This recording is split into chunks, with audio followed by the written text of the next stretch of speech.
Ladies and gentlemen, welcome to Opinion Machine, the show where we talk about all things gaming. My name is Killjoy, and today I'm going to be talking about Dune Spice Wars. Now, I have done videos on this in the past, but I haven't done a video on this game since it actually officially released. All my content on it was based back when it was in early access, and back then I was like, this is a competent early access game. There are things I like about it, but there are also things I don't like about it. Now, more recently, ever since the game came out, through early access things changed, all that sort of stuff, and then on the day of release I decided to change a bunch of stuff after I'd gotten used to the game, and I had to kind of like relearn it and get into the game. They've added factions, they've added, different elements to the game. The game is going to continue to evolve and change over time. And that's kind of the problem with games like this, is like you can sit here and talk about something and then the mechanics might change overall. But today I want to talk about why this game is like, I'm so 50-50 on it, because there are some parts of this game that I absolutely love, and I think it does a really good job of having a really cool theme of using Dune and this idea of people vying for this planet and all this sort of stuff in this 4X style game. And then the other side of me is like, there are things in this game that are fundamentally not fun, or at least don't feel fun to use, and I don't think will ever change, unfortunately, in this game.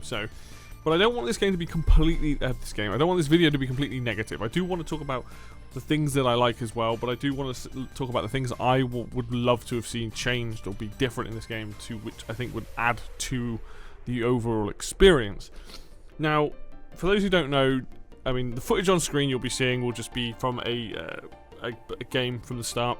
But it is a 4X style game, so you're thinking Civ, Humankind, those kind of games where you're doing lots of different resource management, you're taking land and, trying to balance. It's a balancing act, right? The whole game is this balancing act of trying to get, money and spice and having water and having military and all these different things and all these different resources, so that you can do multiple things and keep growing at your empire and taking over the planet, or assassinating other people, or blowing up their bases, or winning by economic and all this sort of stuff. So there's different win conditions, and the game for the most part gets a lot of things right. So for example, over time, it took me a while to get used to them, but having the mechanics of Solari, which is money, and harvesting spice for imperial tax, and being able to get manpower, and having water, and all these different things that these resources work together for you to grow your empire. So if you want a bigger army, you need more manpower. Do you want to take more villages? Then you need a lot more water. Do you want to do spy missions? Okay, well, you need intel. If you've got influence, you can use that to spend it on the Landsrad, which is like a voting system that gives you buffs or debuffs depending on what gets voted on. Things like that. So there's all these different resources that work really well together, and not one team, like each of the factions in this game sort of benefit from these different things in different ways. If you're playing the Atreides, for example, you get a ton more votes in the Landsrad, you get a ton more influence. You want to focus on that because you can get so many of these buffs, or you can debuff people without actually going to war with them. So you can avoid combat and be like, actually, I'm going to start slapping all these things on you. Versus someone like the Fremen, who don't really get much of a chance to vote on things, but what they can do is incite rebellion depending on which things pass. And like, each of the factions benefits differently from the different mechanics, and they get things different like that, and I think that's really, really cool. The combination of the different mechanics of the game, as in spying, as in the tech tree, which is different again for each of the factions, as in the mechanics that each faction will have that are unique to them, and the factions themselves, which are also unique and have their own personal buffs and debuffs throughout the game. So for example, you pick the Atreides, their big thing is, hey, we can peacefully annex a village far away, like without sending troops there, not worry about it. It takes a bit longer, it takes an extra resource, but we can do that. Versus the Harkonnen, who have the oppression mechanic, which is, hey, we can 100% increase everything that's resource based in these cities, but there's a 20% chance that rebellion might strike. And so you have to balance that mechanic out, so you can get a lot more stuff, but you might have to deal with a lot more people rebelling. And then on top of that, you then got House Carino, which are different again, the Fremen that are very different, the Smugglers that are very different, and then House Ikats, which is again very different. And each one of these houses plays the core base of the houses are the same, but the types of research that you get and the types of like bonuses you get are very different, because each house always has a buff, or essentially bonuses in one things and then things that they can't do. And then on top of that, you've got 4 counselors for each one, which also add to different bonuses, and you get 2 easy and 2 hard, and they basically allow for these slightly different variations of playstyle. All of this stuff is fantastic, and it really makes the game, like, especially starting a game when you're trying to figure things out, you're trying to figure out what kind of victory condition you want to go for, or, oh, I want to try a new strategy, I want to use these counselors instead, like, instead of the easy ones, I want to try the hard ones, or a mix of both, you know, or I'm playing the Atreides, or can I do an Atreides win where I do play more aggressive, because you can play very peaceful as the Atreides and never really go to war. You know, the Fremen, for example, have this ability that if you surround deep desert, which you never want to walk through, it buffs all the surrounding villages and areas around it. So there's like all these different things that are going on. Like, I really, really like the smugglers, even though there's a lot to learn there. Like their whole concept of like doing underworld markets and putting like things in different people's bases and like essentially information based and spying and all that sort of stuff is really fun. It's a really cool idea, and that all works. Well, the game gets you thinking about strategy, and I really appreciate that side of it. Like, okay, I'm starting here. These are because each area on the map, sometimes they'll give you big hegemony bonuses. Sometimes it'll be like, oh, actually, this is really good for me because it protects me. It makes it like this is the most obvious route to my enemies. Like, I can block them doing this. There's a lot of thought process into what areas you take and how you want to do it. Do you want to grow quicker? Do you want to not? Like, do you want to spend with a smaller amount? Like, if you're playing House Carino, you basically get the villages around you very quickly, but you don't expand much because it costs more and more for them to expand out further. But then you get the ability of going, well, actually, I can land a second command post, bam, drop that down somewhere, and you can do some crazy things. And each team is very much like that. They have these huge bonuses, and it's a ton of fun. And then on top of that, each of the villages itself, they have their own perks. So you look at they call them quirks, but they're mostly perks. You look at them and you're like, oh yeah, okay, so if I take this village, actually, this is going to give me a huge bonus to this. And then there's all sorts of stuff, right? There's so much decision making, which is what makes this really, really fun. Now, originally I played it mostly in single player, which I think the game benefits more from, because in multiplayer, when I play it with my brother and Don Hayes, we don't tend to pause it unless like absolutely necessary. We have it on all the time, but we play it as more of a real-time game.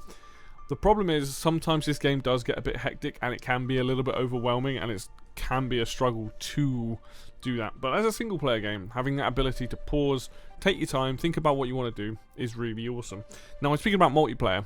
Now, I've played a lot more of multiplayer recently. I actually enjoy the game in multiplayer, but there are issues there with, like I said, not being able to pause so much, or not wanting to pause so much, because you don't want to interrupt other people's flow of things. I think it works decently. But having played 3 or 4 games recently, it makes me realise there are parts of this game that are frustrating and feel they need reworking. But I don't think that these things will change, because I think the way that the game is set, I think the core mechanics can't change without really doing an overhaul or a sequel, to be honest.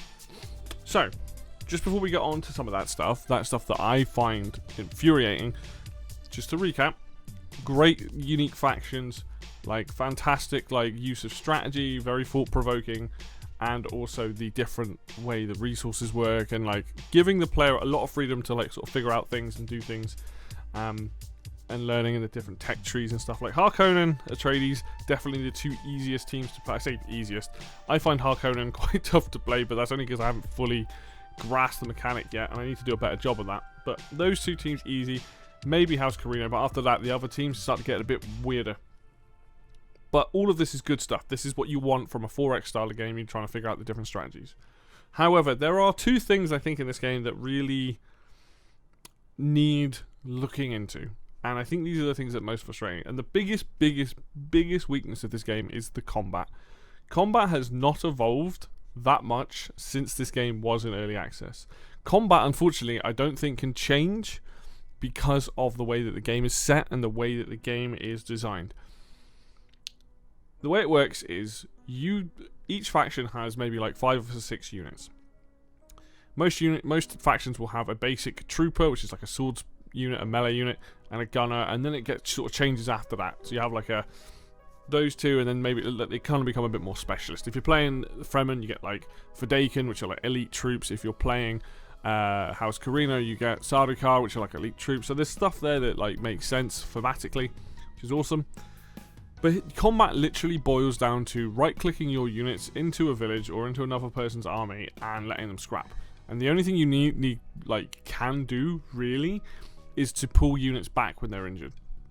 There are other things you can do in combat, like with missions, like setting up like a spy mission, like, oh, I'm going to make it so that the enemy's missile turrets or like, EMP an area so that they're offline.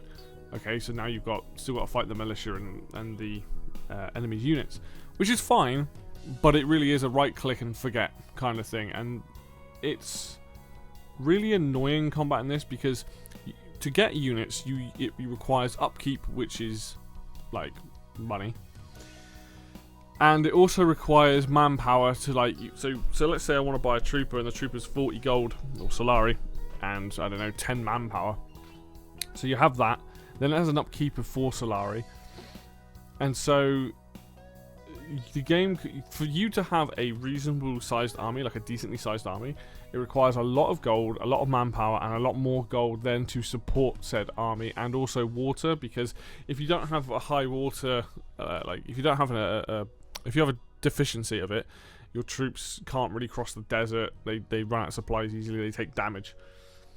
But combat, essentially, the reason why I have such an issue with it is because as a defender, you will always have defender's advantage. If you've got people in that city that are militia, say you've got 4 or 5 militia in there, you've already got a bigger army. Militia aren't particularly super strong, but there are ways to buff it. In the Harkonen's way, you can get like 6 to 7 militia in a base sometimes. So you have to deal with that. You have to contend with the fact that you are outside of your zone. And these things would be fine had it not been the case the fact that when you lose your army, like, you are completely vulnerable. It is the gamble that you take. There's no quick way of getting an army back, because if you've not got the resources for it, you're kind of screwed. And this leads to the game being very swingy. It also leads to the game de-emphasizing you being aggressive on the opponents. And against the AI, it's not so bad, but against other human players, like, genuinely just doesn't feel good to attack someone, lose your army, and then be like, well, I can't do anything, like, and yeah, okay, it takes a little bit of time to liberate a city, it takes a little bit of time to take someone else's city, and you need the authority to be able to keep doing that. But it's such a... One, it's very underwhelming. 2, it's not a very active combat system. And honestly, a lot of the units feel weak. Later on, before the game launched, they put in aircraft. So you have 2 types of aircraft for each faction.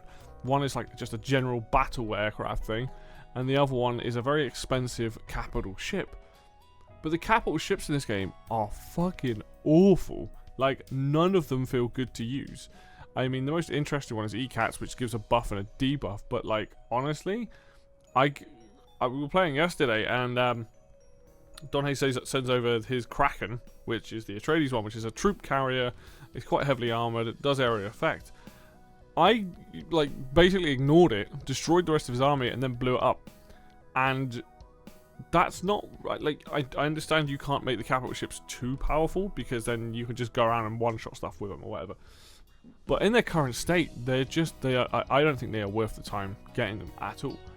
Again, and they move super slow. Like, defensively, like, they're quite good because you can use them to just area effect things. But this is the problem with combat as a whole. It doesn't feel good to do it. It's boring as hell to watch. There's not much microing involved. It takes a very long time to replenish your army. And the capital ship of each team just kind of sucks. Like, they're not that scary at all. Like, if you're going to build a one-time unit that's like that, and you're going to make it that slow, then it better be fairly powerful. Like, I get that you can't have it too powerful, but it just, when you got it there and you're watching it shoot stuff and it's doing like no damage, and you're just watching your this 5,000 health unit just basically die, it's like, well, that was a waste of time and resources. And I think the whole combat system does need a pass. I think it needs to be really looked at. I think it'd be better if you could get units a little bit quicker, or they felt a bit more unique to use.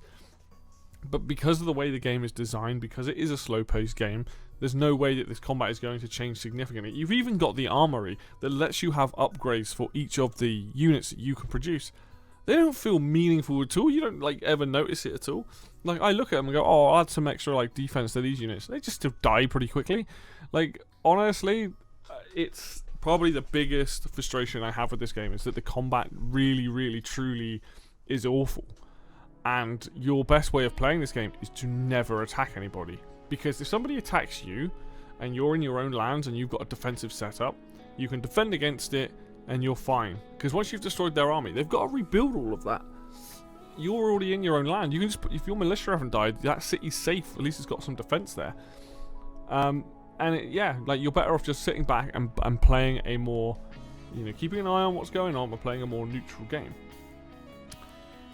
On top of that, you have a mechanic in this game where you get raided by Fremen, you get raided by renegades, and your cities might rebel, things like that. So there's different things you have to think about. In the case of now they've added nuclear missiles. If you nuke somebody, you also have to the Landsrad will attack your main base. So that's something else. The problem with this is that these things are fine, but the renegades specifically, I truly believe there should be a toggle for them. They are frustrating to deal with, and as a collective that we've been playing it, we don't find that mechanic fun. And it's like, I think the reason why I think it should be a toggle is that I don't think it's inherently bad. I think the idea of trying to keep check on people late game is fine, but the renegades turn up with big armies, and if you're trying to deal with like somebody else, or you're focusing on something else, or your army split, these things can attack at any point. And I know that the point of this game is this constant balance of dealing with so many bits and bobs, and that is fine in the single player because you can pause it. You can take your time and breathe it. And admittedly, yes, you can pause it in a multiplayer game, but if that's turned off, now you've got to juggle. There is so much to think about. Like, it gets to the point with this game where there's so much. When I've been playing multiplayer games, I don't want to look at my tech tree for more than about 10 seconds because I'm wasting time. The opposition is building units, they're doing things. Whereas in a single player, it pauses that screen automatically. I've got time to think, and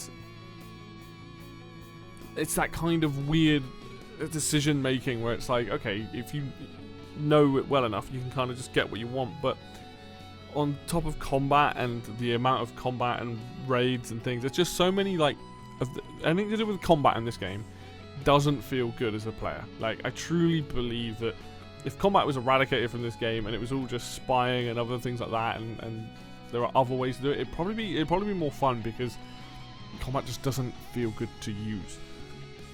The other thing is that you have these multiple win conditions. Well, because combat doesn't feel particularly good to use, and if you get rewarded as a defensive player, your best bet is to just go for a hegemony victory. You take all the land that you can, you set yourself up in a nice way, and that's the easiest victory condition to go for. Economic, maybe, but that depends how much money you've got and if you're going for a heavy money game. But like assassination, it's not impossible for it to happen, but as long as you do it straight away, you slap your units into like counterintelligence, and you make it cost a lot for the enemy, it will never go through, or at least it will be very difficult for them to do it. The enemy trying to attack your main base, highly unlikely, because you have a defender's advantage.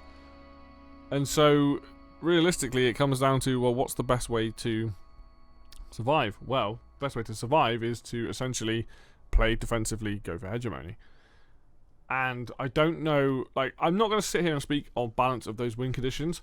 It feels like that's the easiest thing to get because we've not had a different victory condition where we've had win by economic, win by assassination, any of that sort of stuff. So it does feel a little bit like, okay, this is more balanced towards that. But overall, like, it's the whole point is you have these different victory conditions because you want different people to win different ways. Different people are vying for different things. But when combat is the way it is, when it benefits you from being defensive, it does make hegemony feel a lot more in the way of you know, just easier to approach, easier to get, because it just becomes a time thing then, rather than anything else. So it's Dune Spice Wars is very much based on similar systems to Northgard, which is the game, I've forgotten the company's name. It's a French company. They did Northgard, and then they do Dune Spice Wars. They also did War Tales. All three games have very similar like resource management, but this, you can see that a lot of that's crossed over. And Northgard, while I really like that game, also has crap combat, to be realistic. And I think this is the only problem with this game. The combat really mars down some serious issues with the game as a whole, and it just makes this game good. I would never, this is a very much a 7 out of 10 kind of game. That's how I feel about it, where it's like there are some really cool concepts, there's some really awesome stuff in this game that makes me think in terms of like strategy and things like that, but that only goes so far, and that only really applies early game, because, and part of it might be the issue with multiplayer, but you get to a point where you're just like, well, I'm basically doing the same thing. This is the easiest path to victory. I can stop assassinations. It's unlikely the enemy's ever going to get into my land, because I just kill off, you know, I make defensive positions. I think it needs reworking, but I don't know how you do that without changing many things in the game. I know there are updates coming. There's one which allows you to use the counselors as actual units, and they might end up being super powerful and helping break through some of that stuff. But in the current state of Dune Spice Wars, this game, if you're interested in 4X games, you're going to have a great time with some of the stuff, but in terms of it having like combat and that is a function of the game, I think it fails at what it's trying to do. And if you want to see more combat interactions and stuff, like, it's just so slow paced, it's not much interaction there, and it just feels just not fun to play. It doesn't feel good as a mechanic. I'm sure some people are going to disagree massively, because they're going to go, well, actually, like, I like how it runs and things like that. But as somebody, you know, for a game that is which essentially is a real-time 4X, I would look at it as a real-time strategy / real-time 4X. There is definitely real-time strategy elements to it, but they are the weakest part of the game, and that's why sometimes I think this game should have been a turn-based game in some aspects. But I like the real-time part of it. But don't, like, playing this game, like, don't waste your time with the capital ships. Complete crap.